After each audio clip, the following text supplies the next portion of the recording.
I'm Tisha. I'm Loren. And this is the Open Booked podcast. Today we are talking about, what is it? Christina Loren's. Christina Loren, Paradise Problem. Yeah. I thought I had sat it out to show. Oh, I did. Here it is. I love that cover. I love the cover, and I had picked this as my book of the month, the one that it came out. Again, we are not sponsored by Book of the Month, but I will always talk about them. And then we picked it for this, and I was like, dang, I didn't realize I had a paper copy. Tell me you have a problem.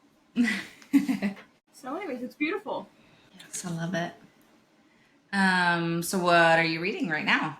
Ooh, okay. So I just finished The Paradise Problem. Last week I talked about my obsession with the Crowns of Nyaxia. I had just finished the second book after we recorded last week, and then I read both spin-offs. So I finished all those, and then this week I'm gonna start the Vicious Lost Boys because you just talk about it all the time, and I just feel like I have to read it. And then our book club book I'm gonna get done later in the week since our meeting is soon. Yeah. So I know when I was leaving Sunny's today because she had her pool party, I was like, I will see you soon. Oh, I'll see you Sunday at book club. The 1 month really snuck up. Yeah. What are you reading? I finished Lisa Jewell's None of This Is True this morning. Mm-hmm. And then immediately after, Everand recommended this book. And I'm sorry, I'm going to butcher the name. It's called The Masquerade by O.O. Shangoyomi. I had to listen very closely as the narrator was saying it because I was like, I have no idea. I just got started on it, but I think it's pretty good so far. Okay. And I'm also reading one of my arcs, Capitally Engaged by Rachel Holm. And I just got to the good part in that too. So, yeah. Fun. Yeah. I learned something new this week. Okay. Which I think our listeners will appreciate. If you have a Peloton, there's a Kindle app for it now. This is new. Oh, yeah. And as much as I love Cody Rigsby telling me that I'm doing bad and I need to do better, I would much rather read a book. So that's exciting for all the Peloton girlies. Maybe this will motivate me to get off my ass. I don't know if it will or not, but less excuses. Hopefully. Hopefully. Don't mind me, I'm also super sunburned. I'm sure you guys can see this. My little fair complected butt was on the lake yesterday, multiple times reapplied sunscreen, and I do not tan, I burn, so I'm suffering. Yeah. But it's not fun. No, it's not. I had fun on the lake. I hadn't had a lake day in literal years. Mm-hmm. And my brother from Texas came with all of his family, and my brother from Kansas City with all of his family. So it's very much central, everyone together. Mm-hmm. And he has a boat, so we went to Beaver and got to watch some surfing. But yeah, it was fun. It was super fun. But I'm paying for it in the sunburn department, so that's why I'm a little red. Yeah. Did you do anything fun for Labor Day? Today is Labor Day as we're recording this. Yeah, just the pool party today. Other than that, we were car shopping all weekend. That was not fun. You're almost done now, though, right? Yes, we should. As long as everything goes well tomorrow, with the car itself, we should be able to pick it up and just sign our papers and be done, finally. For years, hopefully. Yes. It's stressful. Yeah, that can be stupid. Yeah. So, we also have some other, I say we, Tisha found this for us. There's an app that reads for you. Now, if you're those listeners that are so weird about the people talking, we're really not, I don't think. Mm-mm. I'm some things annoy me, but if I'm working and I'm listening, I don't care if you're monotone. I can listen to anything, to be honest. And this app, okay, I thought it let me pay weekly, but surprise, surprise, my bank was charged for a whole year. Oh man. Yeah, I mean, it is what it is. Too late now, but Yeah. it's expensive. I say when you say it weekly, it's like, oh, it's $2 a week. But when Mm-hmm. you're paying for an entire year, because it only lets you do it for the year, but Mm. it lets you pick the voices. Like you could literally have Snoop Dogg. Yeah. It's Yeah, I thought really that was cool. really cool. Yeah, what's the name of it? I need to know. Speechify, I think. I haven't actually Yeah, Speechify. logged into it. Yeah. I used it for like a few sentences to make sure it works. So what you do is you Mm-hmm. set it up, and then you log in and connect it to your KU, and Okay. then it will just read. Or you could, like, if you have ARCs that you downloaded like on your Books app on your phone and all that, like that's how it'll Okay. do it. But it won't just That's work nice. with anything. You have to like Uh, it select. But KU's the main one that it works with, so that's what I did. which is important because that's where Yeah. I get like half my books. And I think it would ultimately like sound, like I said, when it pulls that one chunk, it sounds expensive, but I really think that it would save money if you're pairing that with KU. Like you're getting more reads, and rather than having to buy. Honestly, I may cancel Audible with this Yeah, that's what I was combination. thinking. Because I Yeah. mean, because it's like $17 a month now for Audible, and it's For one stupid. credit. So what I've started doing is when I have a certain book that I can't find on literally anything else, and it's booked out for 20 weeks on the other ones, Mm-hmm. on the library cards, I will go to Audible and or look it up. And if it's less Mm-hmm. than $15, I just buy it.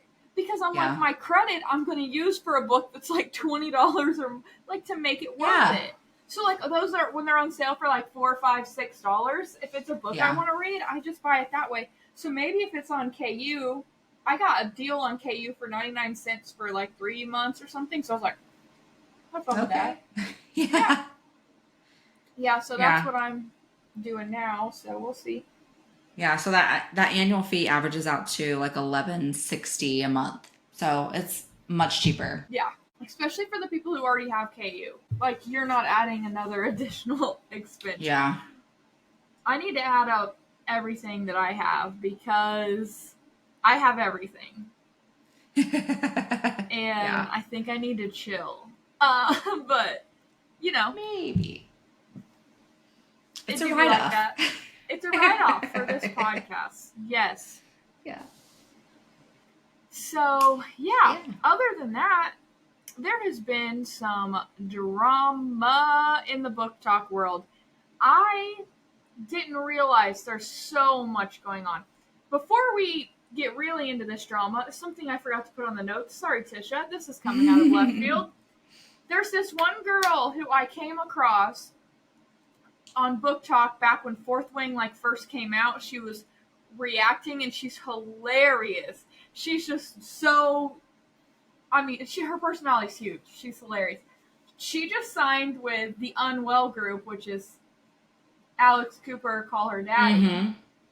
to be the first like Brett Cooper Booktok podcast. Oh, okay. That's I cool. just saw that like a couple days ago. I'm like, okay, yeah, we're gonna have to check it out because I had come across. I saw her on TikTok like over a year ago, like when Fourth Wing was like people couldn't find the book, and she was reacting to certain things, and she's just hilarious. She has a great like comedic personality. So when that comes out, we'll have to check it out.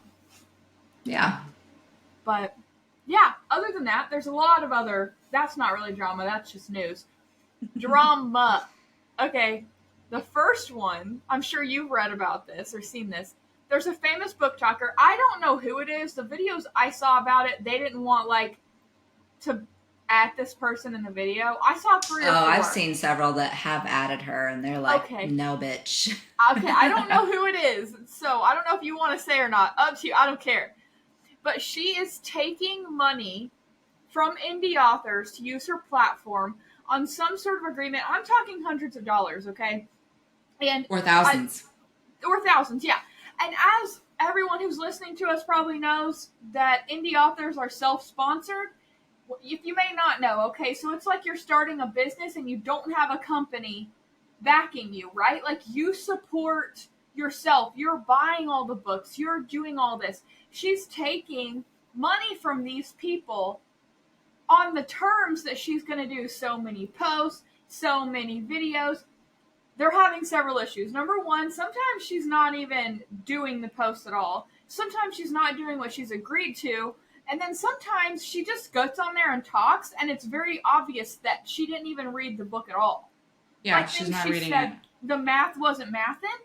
Mm-hmm. And there's like, last I heard there was like 50. Tell me if you have a different number. I heard there was like 50 authors who'd said this has happened to them from this person.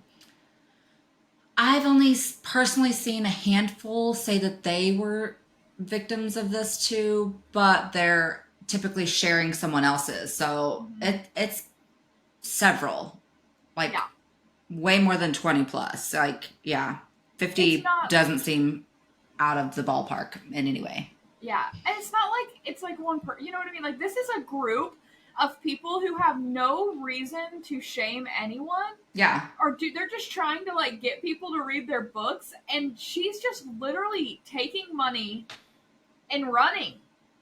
Mm-hmm. She must be stopped. Yeah.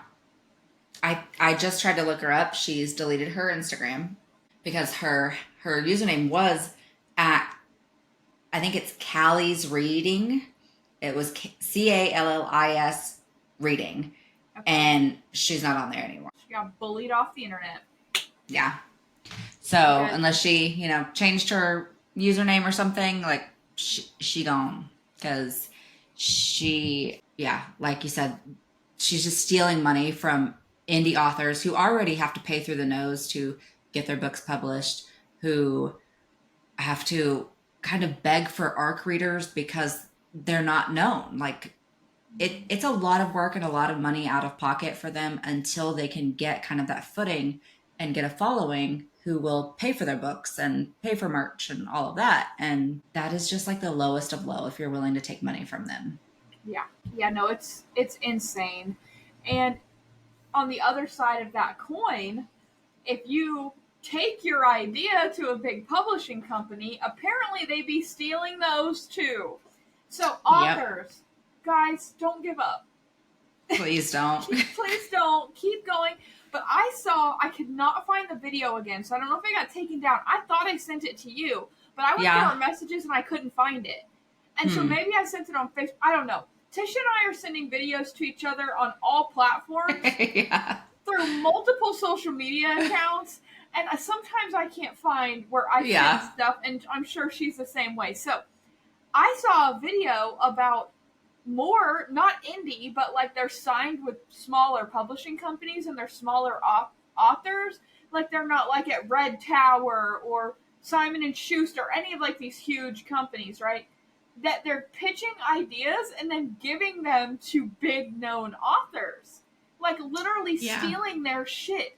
And the biggest one that is an actual lawsuit right now that's like confirmed is the Crave series, which is huge. I haven't read it. It's huge. I've got half of them on my TBR before I knew anything about it. Yeah. I mean, I kind of want to read them, but I've been putting it off. I'm like, nah, this is shitty. But the original author is suing the publishing company because it's not Tracy Wolf's. I mean, she was complacent in it, but I mean, she had to be. But at the same time, unless her manager like said, hey, I have this idea, can you run with it?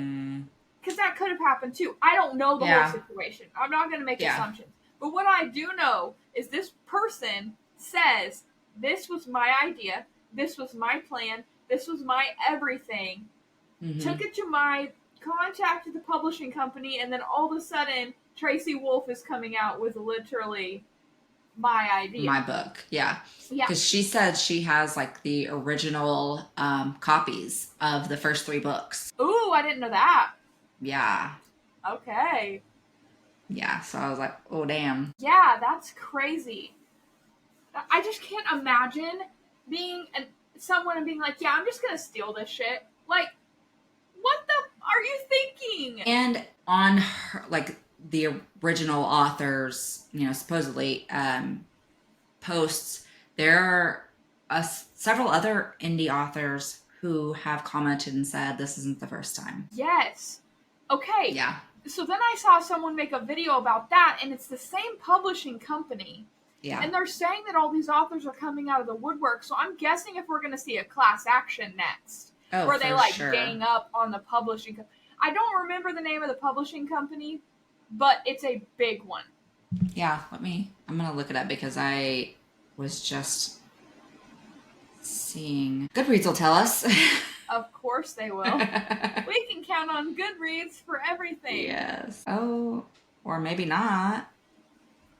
Okay, there it is. I was like, it's not showing up in my... Where are the details? Entangled. Yes, Entangled Media. Huh. Says they've done 5 printings of it. They blew it up and then realized they got caught. So, yeah, that's bad. And if it's all provable and it's all true, I really hope this publishing company does something to try to make it right. Obviously, they have a history of doing this, so I doubt they will. But I feel like Tracy Wolf should make some attempt as well because, like you said, she may not have known, but she was complicit and she has profited greatly from this 6-book series. Yeah, the other thing I was thinking about was, I wonder if there's some sort of legal mumbo jumbo when they sign on that you don't read the fine print, or it's some specific language that says, like, your ideas are ours. Like, if you work at a big corporation and you have an idea for a product, you aren't treated as a third party coming in for that product where you would get profit if they bought it. You're treated like you are there, you work for them, your idea is theirs. So that's me kind of playing devil's advocate, but not really because it's not okay. But just thinking about it from a different angle, there may be some sort of, the reason they keep getting away with this is there may be some sort of like binding legal language that gives them the right to the ideas if they're like in contract with that publishing company. That's my guess, but I could be totally wrong. I'm just making shit up there, but which is definitely possible, and we've kind of seen it with this whole Disney debacle right now. Like, the woman went there, had an allergic reaction, and died from it. And now the husband's trying to sue, and Disney's like, actually, because you signed up for Disney Plus subscription years ago, doesn't have it now, you're not allowed to sue us, so sorry. I didn't know that. It's like part of you signing up for Disney Plus, you can't ever sue Disney? Yeah. Are you any entity of kidding Disney. Me? Yeah. That is legal genius, but shitty as fuck. Yeah. And the fact that he was only asking for $50,000 to help bury his wife. And they're like, no, sorry. I'm like, you make that in an hour at any Disney park in the world. How the fuck are you such a shitty company that you're going to do that to somebody? After it's your fault. They were made very well aware of her allergies, and they asked multiple times, okay, are you sure it's not going to be even cooked in the same area as any of her allergens? And they said, no, it's fine, it's good. And then she gets it and she dies. I didn't know about that. That is terrible. Insane. Yeah, awful. Sorry, I'm shocked. Yeah. Okay, so I agree to terms and conditions lesson is maybe you should read that. Yeah, I never did. I've never. If it makes me click on it to be able to click the box, I'm annoyed. I'm like, just let me fucking go. Yeah. Oh my gosh, that is insane. Okay. Yeah. Okay. Yeah, that's how I was when I saw it. That's like hot off the press this week, or? I think it's a couple weeks ago. How did I not know about this? Oh my gosh, I'm a Disney adult. Like, literally, I'm a Disney adult. This is insane. Yeah. Okay. Yeah. Wild. Good to. Yeah. In other news, also in the book world, I sent it to you the other day. A Polycon is a fucking shit show right now. Why did I not put this on our agenda? Go off, Tisha. Go off. Yes, a Polycon. still pissed they didn't select us, but, you know. But also, now kind of glad.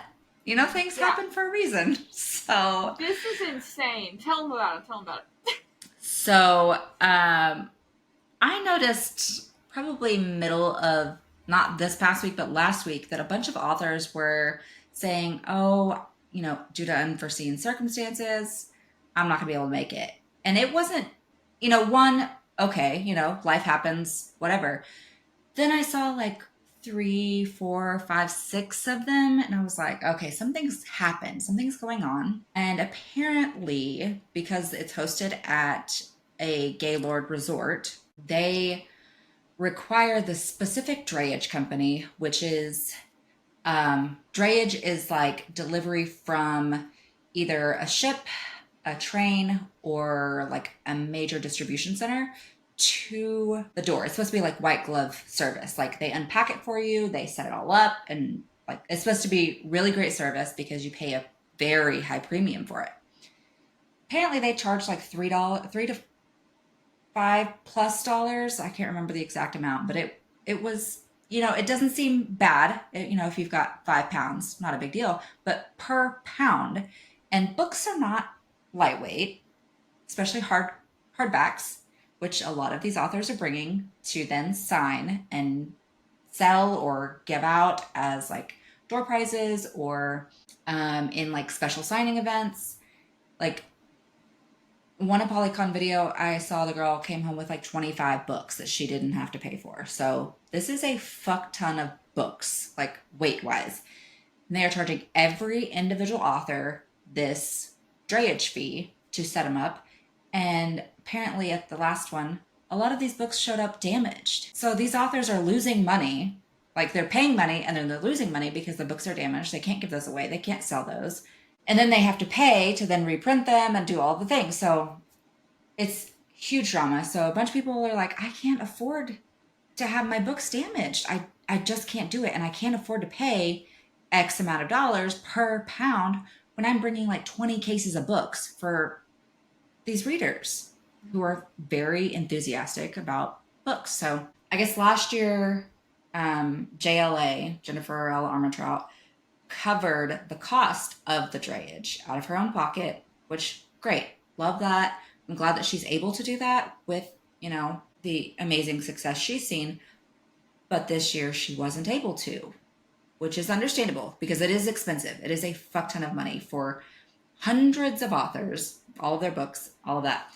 So, and they won't let you use any other drayage company. They won't let you carry it in yourself even. Which so last now, year they let them carry it in themselves. Yeah.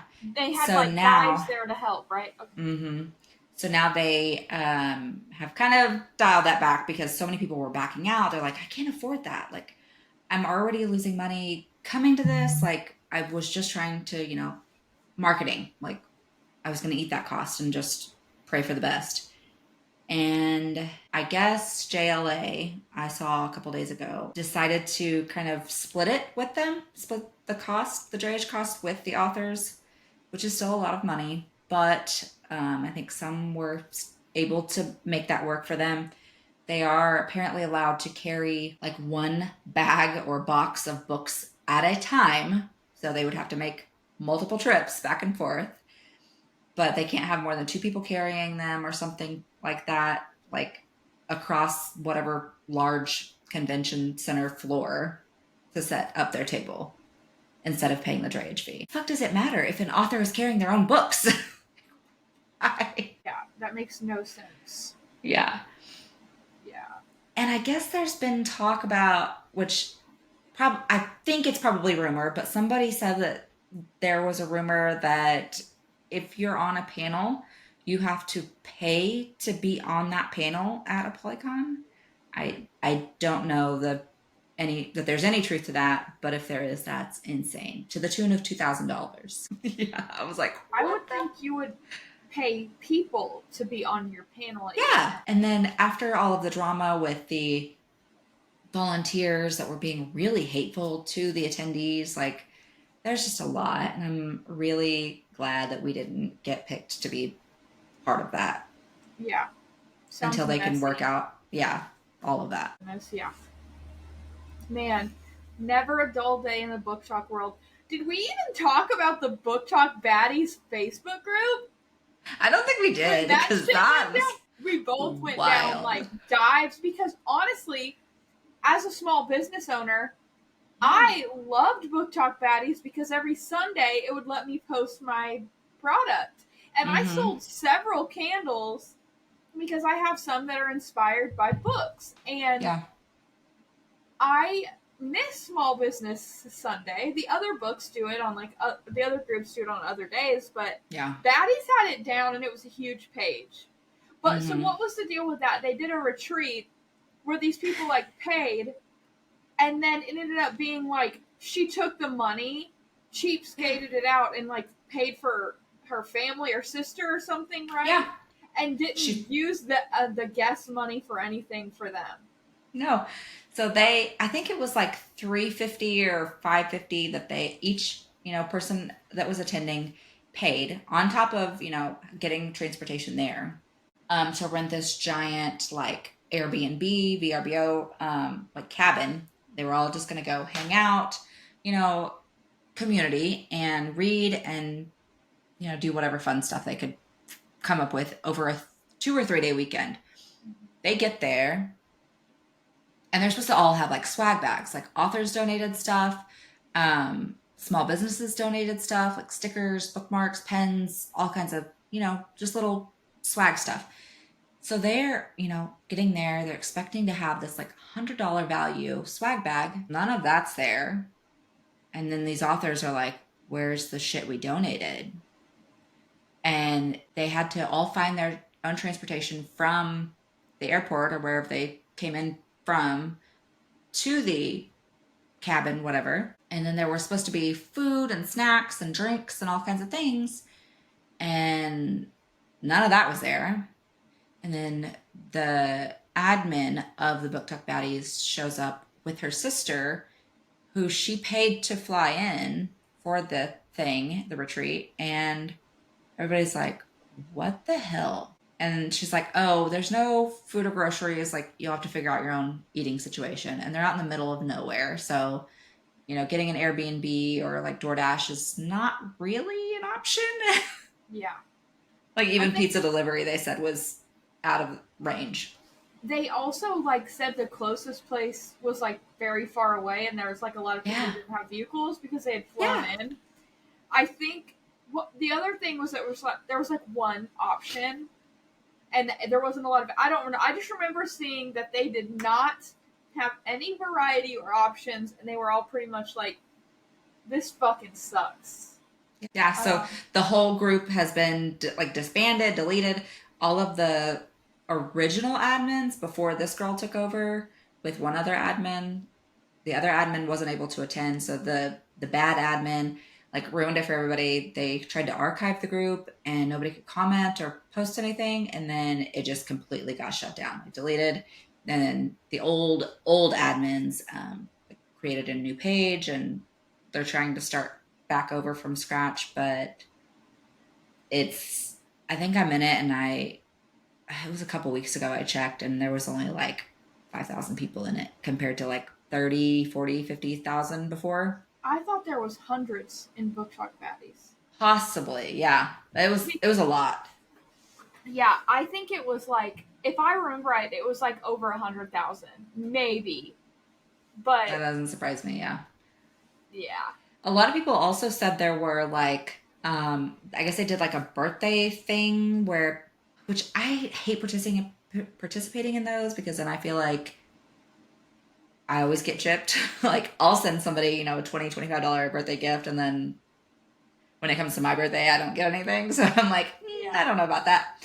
But apparently a bunch of people had sent that admin stuff for her birthday, and she never like thanked anybody, never made any attempt to like return that. She also took donations for something else, and that organization or person never got that money. And that's a whole lot of stuff. That person is just a shitty person. Yeah. I can't believe we never talked about this before, because you and I were like texting about it as it was happening, and you're like, the page is here, but it doesn't work, and then all of a sudden it's like gone. But Yeah, I'll have to see if I can find our text messages. yeah, no, because we were actually pretty active, and I felt like I commented in that group a lot. That I even All had the like time. a top contributor badge Yes. for that group, because like people would ask for book recs, or I would Yeah. start a book and just post a picture of it. Like, it's just a cool space, and I hate that people take a cool thing and then Ruin ruin it. it. Yeah. Always. So, well, the last of the drama before we get into our book is I saw a video. And then I started scrolling and saw several videos of this same caliber. And now I'm going to have to research, but I'm just going to scratch the surface now, okay? Okay. There is apparently a series written in the 90s called The Black Jewels. And it is ACOTAR to a T. Like, they even use Prithian. Like, there's like a list of similarities. There's 3 guys that have wings, and they're like, it's the most similar. Like, there's a video which I can send it if you want to link it or whatever. Yeah. And she We'll goes post through it. everything. Yeah, she goes through literally everything, right? And she's like, she had read it, like, I guess a long time ago, but it made me think, like, oh no, do we have another Crave situation? But they're like both published, or maybe she read it and then was just forgot about it, inspired. and then was just inspired 10 years later. Like, personally, I heard a song one time, and I was like, I manifested this song. I knew this song in my head. I can't remember the name of it, but it was a Kenny Chesney song. And it came out, and I'm like, this song, I manifested it. And it was because it was a remake from a song that I used to listen to as a little kid. And it's like, I could just see that happening, and maybe that's what it is, or maybe it's, I don't know. But it's kind of eerie. Yeah. Okay. Did ACOTAR, published in 2014, copy Anne Bishop's The Black Jewel series, which was published in 1998. Here are the facts. In both series, there's an evil queen who has taken over the kingdom and enslaved powerful males to be her sex slaves. The main love interest in the Black Jewel series is Damon, who hails from the Dark Court, just like Rhysand and ACOTAR. He was enslaved to the evil queen for thousands of years through a magical binding spell that restricted his power. He was forced to be a sex slave to that evil queen and is consistently known as her whore.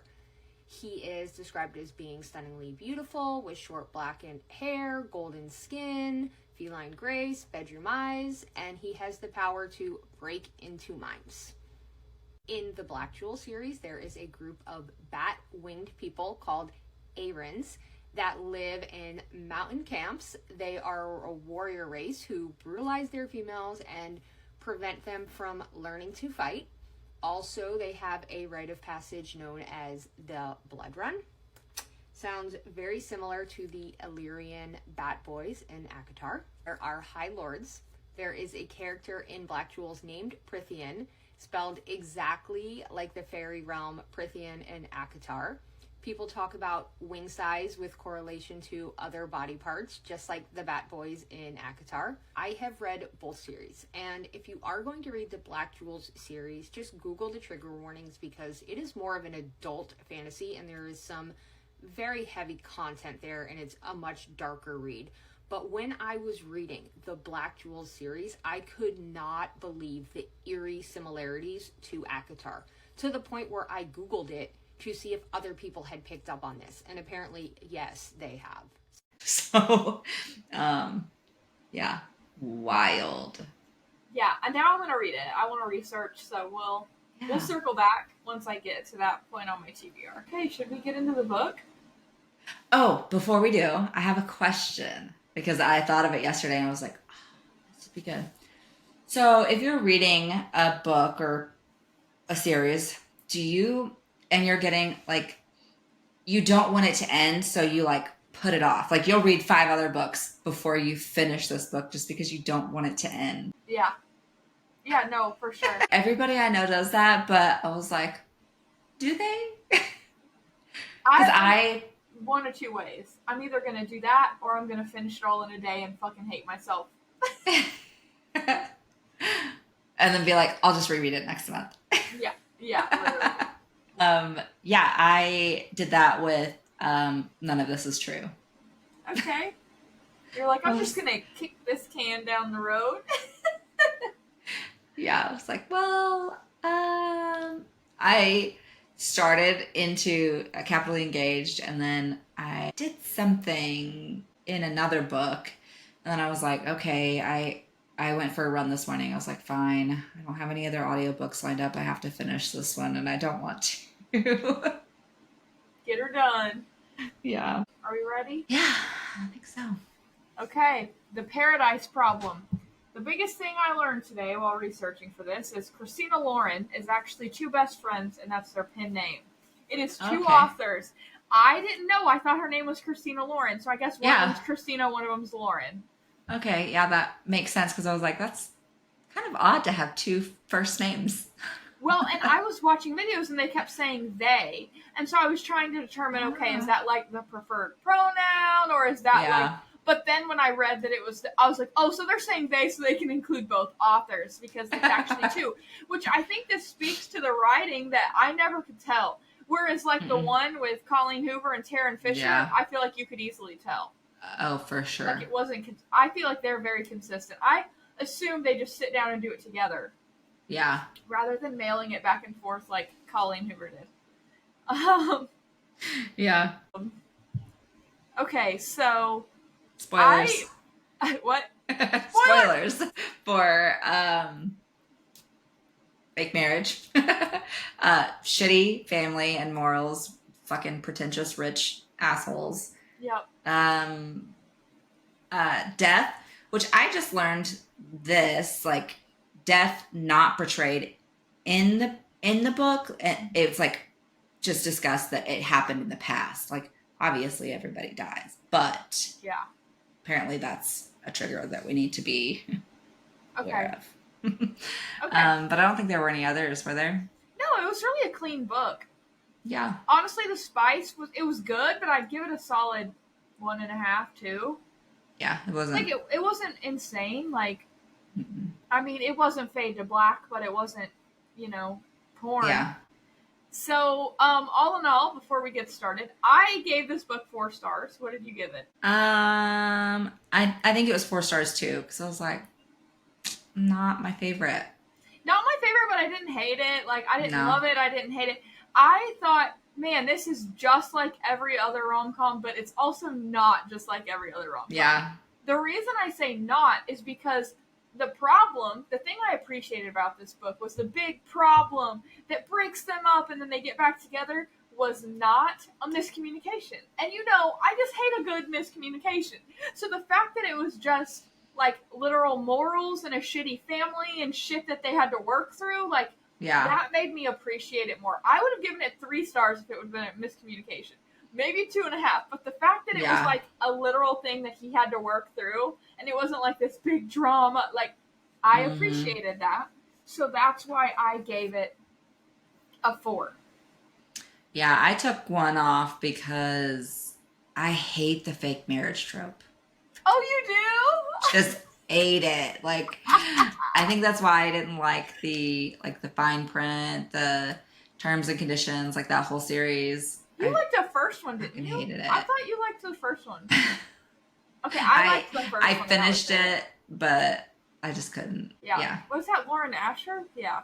Yeah. The Dreamland billionaires, Disney. Yes. Real likeable. Whatever. I made a note when I first started reading this book and was like, this is giving Mike and Dave Need Wedding Dates. Did you ever watch that movie? I don't remember. Okay, so it's Zac Efron and the guy who plays Bumper in Pitch Perfect. I can't think of his name right now. He's really funny. Yeah. He did the Creed karaoke not long ago. He killed it. Okay, and then it's the other girl from Pitch Perfect, the main girl. Jesse loves her. What's her name? Anna Kendrick. And then it's Aubrey. It's the girl from Parks and Rec, Aubrey Plaza. Is that her name? Oh, I love her. Okay, so it's their 2 best friends, And Mike and Dave, which is Zac Efron and Bumper, I'm going to call him Bumper because I can't remember his name. Adam Devine. Yes. Okay, they are, like, their sister's getting married in Hawaii. And their parents want them to bring good, respectable girls. And they're both, like, little fuckboys. I say fuckboys, they're, like, really goofy and fun. They're, like, liquor salesmen.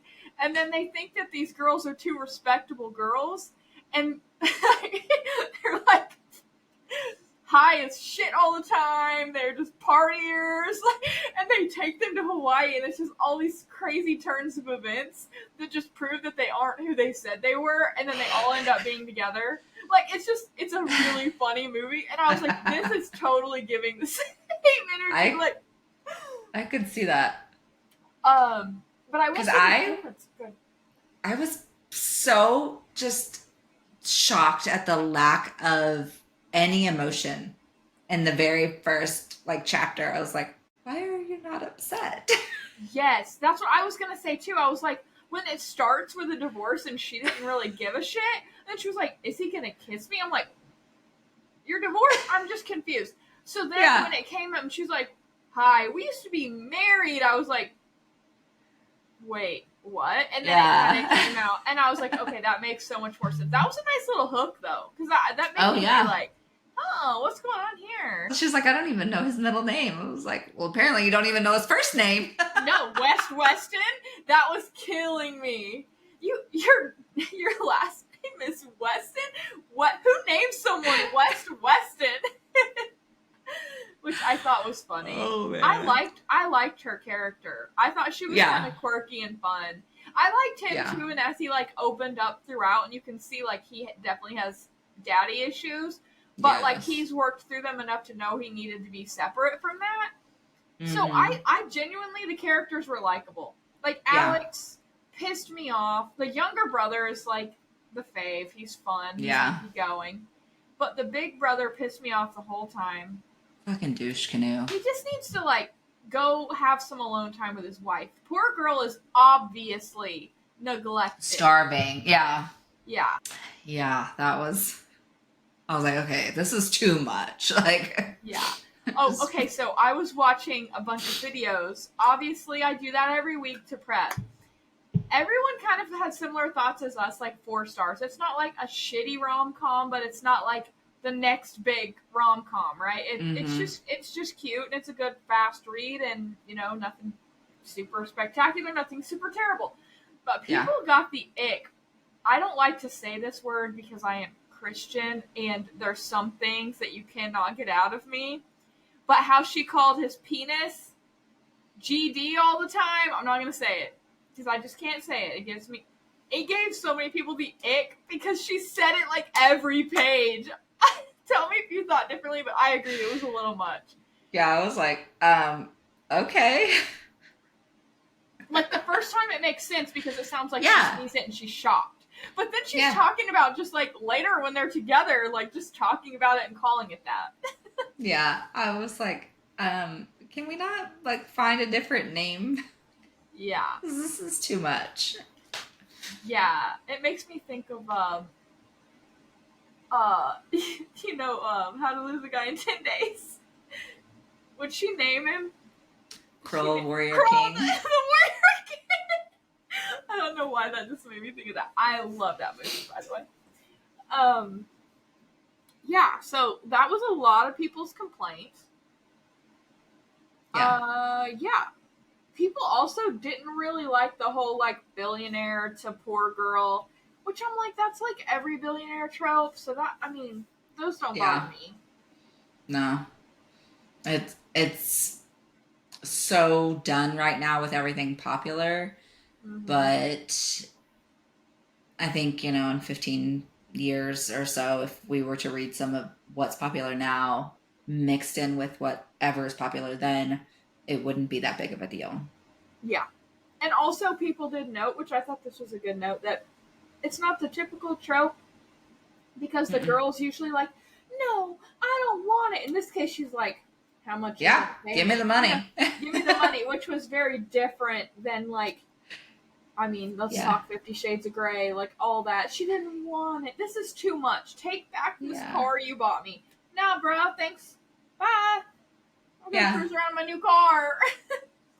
Yeah, I love that she was like, what amount would make you say no? Because we'll go just under that. Yes. like just below it, so you don't say no, but it's not too much either. Yeah. He probably could have said $1 million and he would have done it, to be honest. Yeah. But it's part of the story. Mm-hmm. Okay, at what point did you think the title related to the story? I think once they got to the island, and no, actually, it was when fucking dad was like, "We'll just buy a house because of the honeymoon." Yeah. I was like, "Oh, okay, there it is." Yeah. I agree with that. I was going to say it wasn't when they first got there, because I'm thinking, at first I was like, maybe here, because they start to realize they have to put on a little bit more of a ruse, and he can't just be silent on the arm or whatever he would say. Just pretty much to be there, but that they would actually have to like pretend that they were married and the affection, which obviously came naturally because the chemistry is supposedly off the charts. But I agree with you. I think that's when it became a problem for her, because until then she was having fun, but that moment she was like, "Nah, this is fucking bullshit." Yeah, she's like, "That's disgusting." You want to, and like it all coincided kind of with when the dad got so mad at somebody because he ran into someone and then spilled all over him, and he's like, "What the fuck?" He's like, "How long have you been working here?" And like, "Get me your manager." And he's like, "Did you really just get somebody fired because they spilled something on you because you ran into them?" Like, yeah. And the only one of the kids that said anything was Liam. That's the thing this entire time, or West, whatever you want to call him. yeah. Is that none of the other siblings stood up. Mm-mm. None of them. They were all just like, no one stands up to dad. And I think that's what obviously makes Liam the likable character, is because he stands up to big bad dad. Were any moments in this book like a big shocker? I know we're like thriller readers, so it's really hard to shock us in a rom-com, but was anything like a surprise to you? The whole pizza app thing, like, I didn't understand why his dad was like holding it over him, but then when it all came out, because he's a fucking piece of shit, and still tried to bury his son because he didn't want to go with his plan, like, fuck you and the horse you rode in on, like, literally. No, I agree. I think that was a shocker moment for me, because I just didn't expect it to be something that he could try to pin, like sexual or like watching, which is the way I took it. I don't know if you did too. But he did make comments, thinking back when that reveal happened. West made comments like, "Yeah, I wouldn't be surprised if he had a girlfriend," or "that wouldn't shock me." Like things like that that like diminished his character, and I thought that's what those comments were for. But I think that was a little foreshadowing. To what Pisa was. And then the other thing that actually did catch me by surprise was that Alex was the one that stepped up and spoke out. I thought it was going to be little bro who finally manned up. But it was big mean bro, and so I was pleasantly surprised by his character arch. So. Yes.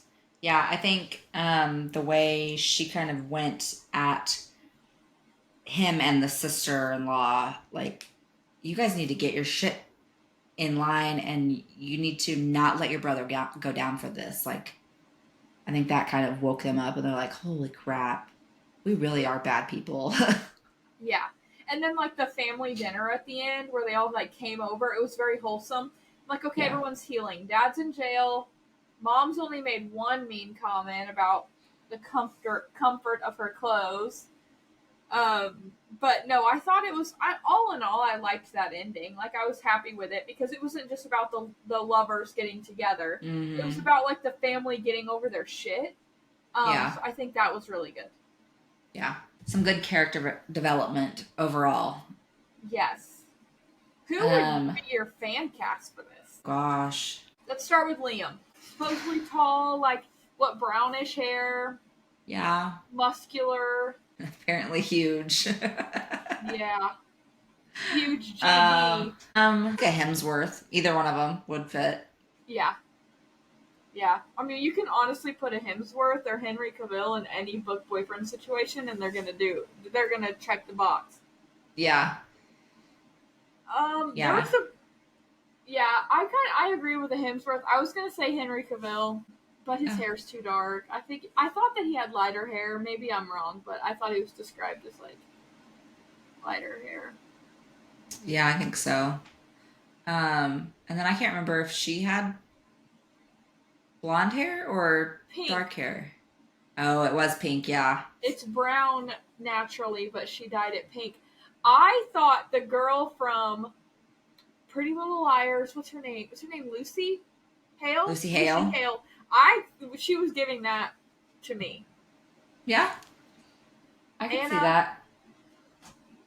Yeah. What about Baby Bro?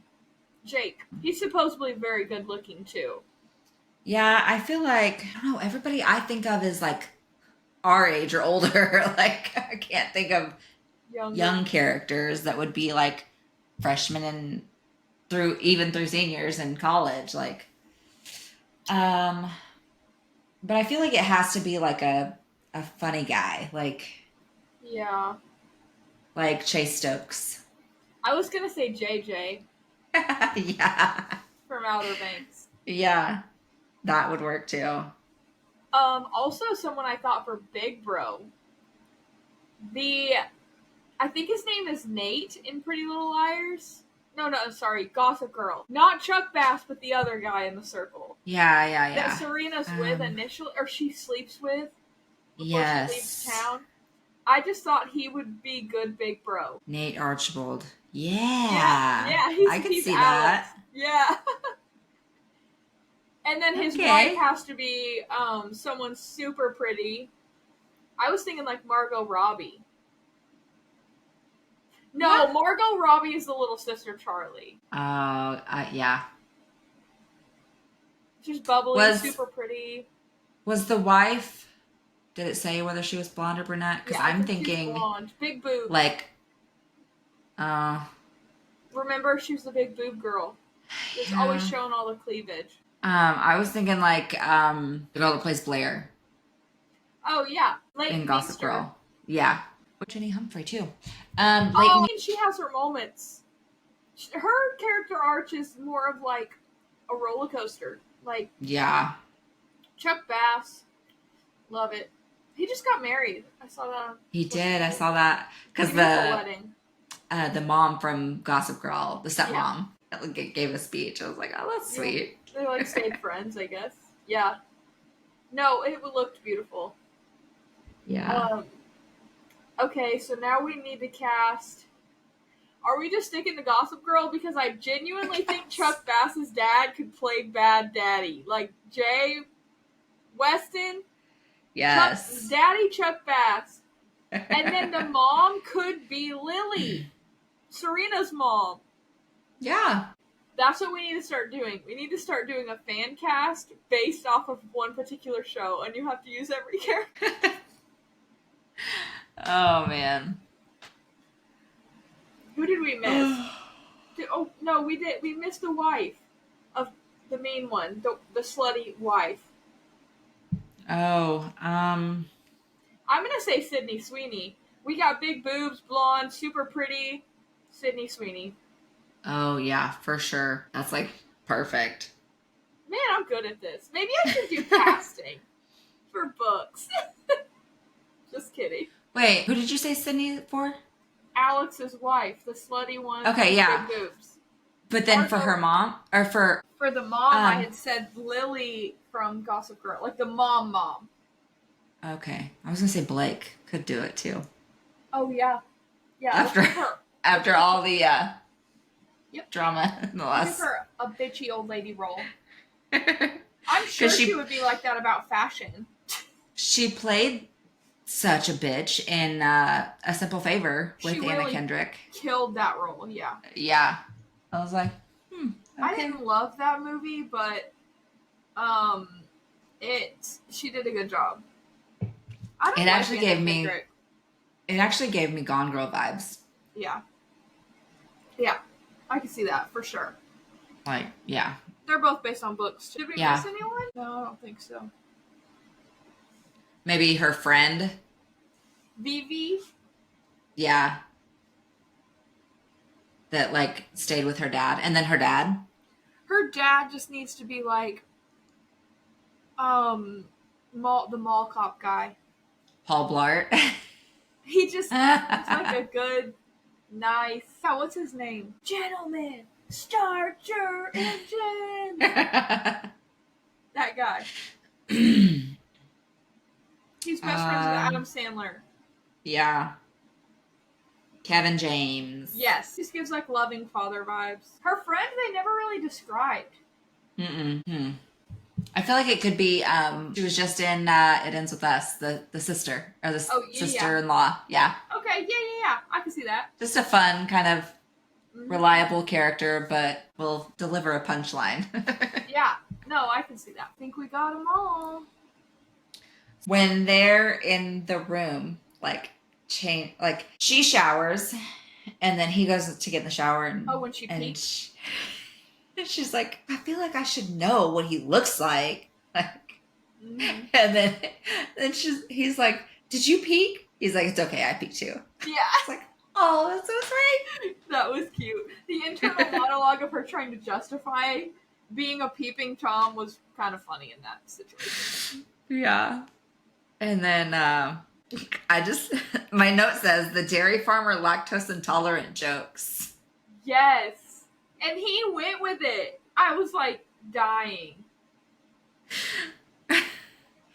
And then it was another one of those kind of misunderstood, like, why he freaked out in this one, but in Finding Cinderella, she freaked out.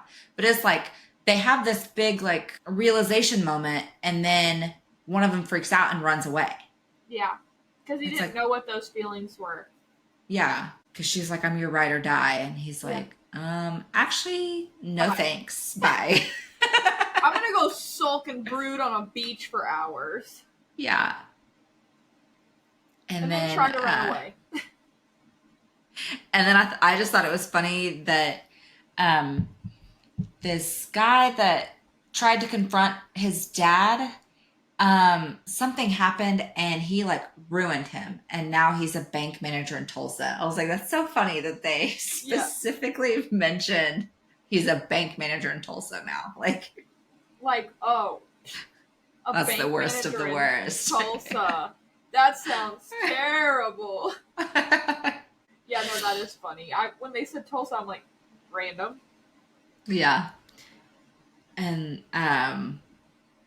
after his freak out, she's like, I'm tired of being your emotional rag doll. She's like, I'm not going to keep going back and forth. Like, you want this or you don't. You want this and you don't. And she's like, I'm just done. Like, your family is so shitty. I don't want any part of this. Just give me my money and we can call it good. Bye. Never talk to me again. Thanks. That escalated quickly into a 4-day fuck sesh, but yeah. Makeup is the best. Yeah, honestly though, that resort sounds dope. I need to get me a ticket there ASAP. Yeah, same. And then good. My last note was just like when they're sitting at the breakfast table and she's like gazing in adoration at him and how his family came together and they all just like worked their shit out. Yeah, that was good. It's about time. About damn time. Yes, you are correct. But yeah, that's all I can think of. Anything else? Same. That's all I got. Yeah, it was a good little quick adios to summer. Yes. It is, I've been saying it's spooky season since July 5th, but the rest of the world finally agrees with me. It is September 2nd as we record this, and it is not so chilly you need a jacket, but it is not unbearable outside, and it's only going to get cooler from here. So, yes, we are excited. Adios, yes. Southern summer. Hello, spooky bitch season. Yes. The Burr months, and The we Burr are here for month. it. Yes, yes. So next week we are covering our book club book, which is Slow Dance by Rainbow Rowell. Rowell. Sorry, I don't know that. I think I heard it, but we'll confirm and say it right next time. But we will have our book club meeting, so maybe we'll have some more fun ideas and input. Yeah, we'll figure it out. Subscribe to get notified whenever we put out new episodes, which we do every week. Follow our socials, Open Booked on Instagram, TikTok, YouTube, and Facebook. And leave us a comment, interact, let us know if you hate us or love the book, or we do need book recommendations for Spooky Month. Yes. Like thrillers. We love psychological thrillers, or really anything that might make us, not go to the bathroom without turning the lights on in the whole house. Yes. And if you're an indie author, hit us up. Yes. We'd Yes. love to read some indie authors and cover those. Yes, and help you get the word out about your books. We also love ARCs, so feel free to reach out. I'm not opposed to an e-ARC. I know physical copies are expensive, and I totally get it. So we don't need expensive books, although they are much appreciated. It is not necessary. Yeah, reach out. Also, if you want any merch, like the shirts we've worn a couple times, I'm sure we can do sweaters too. Bookmarks, whatever, stickers. We got you. Just let us know. That's it. Talk to you guys later. Bye.